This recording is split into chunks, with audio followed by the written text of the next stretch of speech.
Strategic plans are really big documents conceptually as you go through.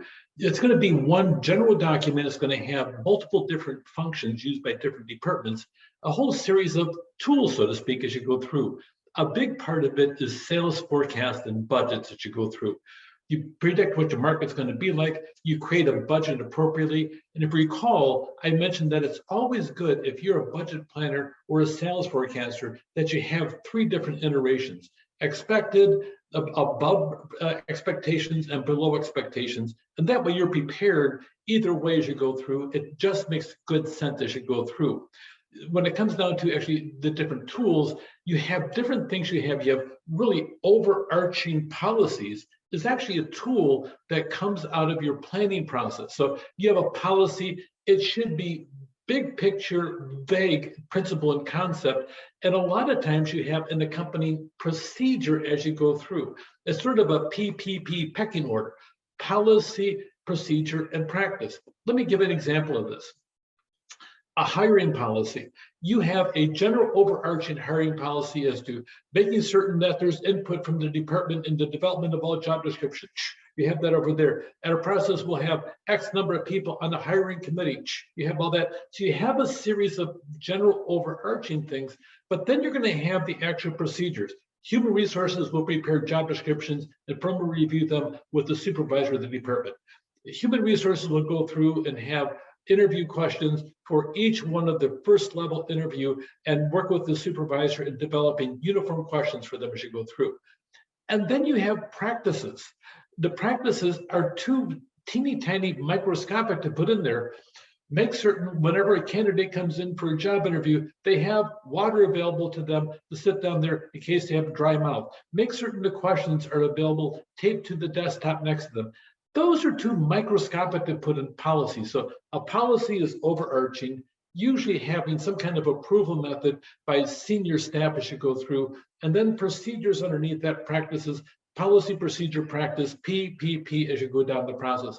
Three ways to measure if a strategy is proceeding as you go through. Make certain that you get the resources for it, that there's effective personnel performance by assessing them, usually with some type of assessment tool. We call that an evaluation.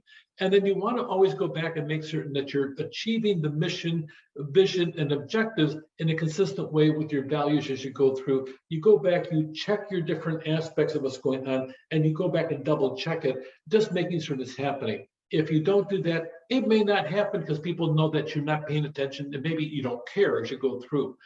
Time horizon is a really big issue. It depends what you're looking at. The parameters I discussed here: strategic plan, 3 years plus; tactical, 1 to 3 years; operational is 1 year and less. Those are pretty much the different levels. That can vary by the organization that you have, especially when you start driving down to objectives. You may have some pressing objectives. The other part is nowadays, okay, we used to talk about strategic planning in a 5-year plus window. Now we're down to a 3+ year window. Now we're talking about hyper flexible strategic plans. So that way, if something changes in the market, you can sit down and shift your plans and launch that way as you go through. There's a lot of different variables out there, especially when you're planning across an entire planet with your business as you go through. Top down typically is how it normally starts as you go up on strategic planning. You really want to take your mission, your vision statement, and you want to sit down and use those as your basic. And normally you have top down, except really to develop it well, you listen to the people that implement the plans and do the work. They really are ignored too often as you go through. When it comes down to one of the philosophical things, Peter Senge wrote a book called The Fifth Discipline. I recommend, if you're going to be involved at a high level, that you get the book and you take a look about it. He talks about creating a shared vision as you go through. A lot of times a shared vision is not just the CEO, blast it away, this is my vision for the company. That's cute. That's nice. If you want to have an executive staff have buy-in to it and make certain they all believe in it as much as you do, you sit down and you talk with them about it and have them give input as you go through. If you really want to have a corporate-wide vision, you sit down and you have different bodies sitting down there looking at a draft model as what you have, and then suggest recommendations as you go through over here. Surprisingly, a lot of the people that are doing the work, not the supervisors up the chain, but the people doing the work, they'll have brilliant ideas as to how to sit down there and do more for the customer because they deal with the customer. So make certain you're listening. Follow the aspect of a shared vision instead of going top down. A lot of times, listen to the people that do the work and sit down there and try to sit there and develop a vision where everybody's involved. So with a shared vision, instead of you carrying the ball by yourself, you may have an entire swarm going down the field, all of you carrying the vision, and you may lead the charge, but you're representing the voices and views of hundreds or thousands of people as you go forward. Sometimes strategic management, I mentioned that you have to stop and pivot as you go through. It's recognized as a fundamental task that a lot of planning is involved, but planning shouldn't be to specialized planners. Planners need to sit down and listen to the people that are doing the work as you go through. So who does it?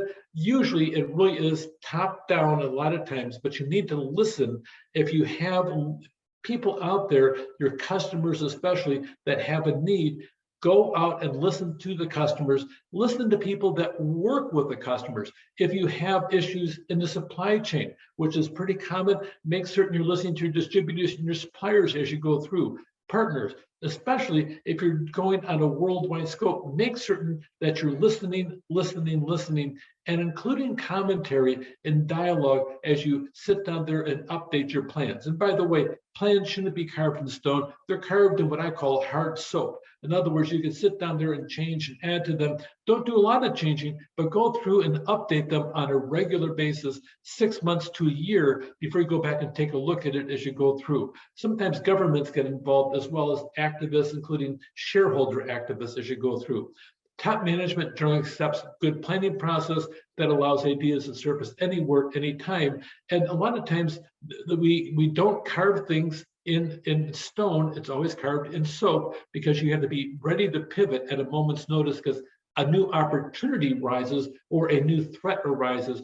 Be ready to sit down and change as necessary as you listen as you go through. Contents of a plan, make certain you have you're concerned with issues, strategies, how you go about doing it. Always look forward as you go through. Tools to implement strategic plans, sell forecasts and budgets, they're connected strongly. Strategic plans have historically been top down, and now they have a lot of input from a lot of different, what we call stakeholders. Stakeholders are people that have input into the overall concept, the overall project. It's really a requirement nowadays for good strategic planning. Less structured, more nimble, more flexible as you go through. Take care.